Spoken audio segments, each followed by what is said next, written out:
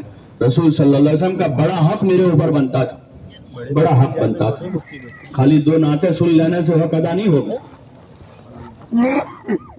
اور وہ بھی سنگیت کے ساتھ سنے گا تو یہ اور بڑی جہالت ہے. یہ نعت بج رہی ہے، سنگیت ہو رہا ہے، اس حضور کہہ رہے ہیں کہ میں سنگیت کو مٹانے کے لیے دنیا میں آیا ہوں، اور آدمی سے کہ میں عاشق رسول ہوں، نعت سنے بغیر سوتا نہیں ہوں، اور سنگیت کے ساتھ نعت بج رہی ہے.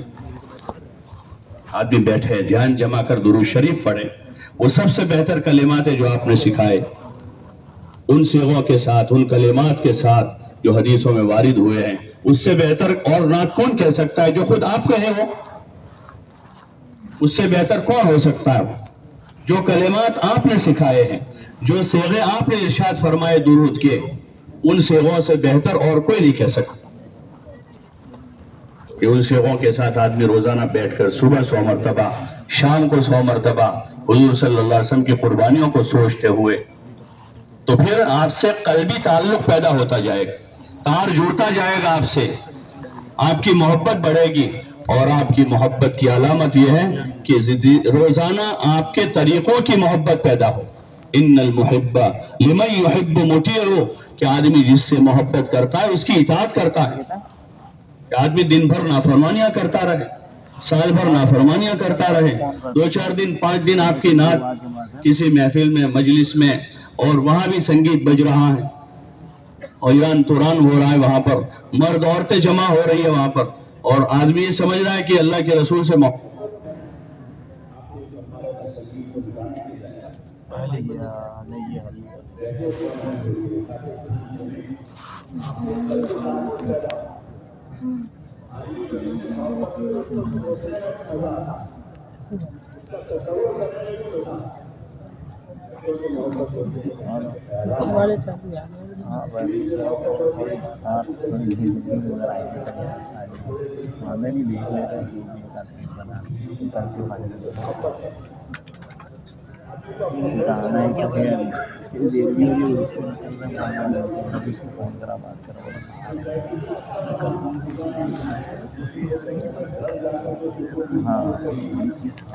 وہ گھر سے ایک تعلق ہے، اس لیے دھیان پیدا کرے تو پھر تعلیم میں جی لگے. اگر ذکر اچھا ہوگا تو نماز میں جی لگے گا، ذکر آدمی کا اچھا ہوگا تو دعا میں جی لگے گا، تلاوت میں جی لگے گا، اور پھر ہر کام میں دھیان جمے گا. اس لیے یکسو رہیں. جو خصوصاً جو ساتھی جماعتوں میں ہیں، موبائل چھوڑ کر جاوے، موبائل اپنا چھوڑ دیں، یکسو ہو جاوے.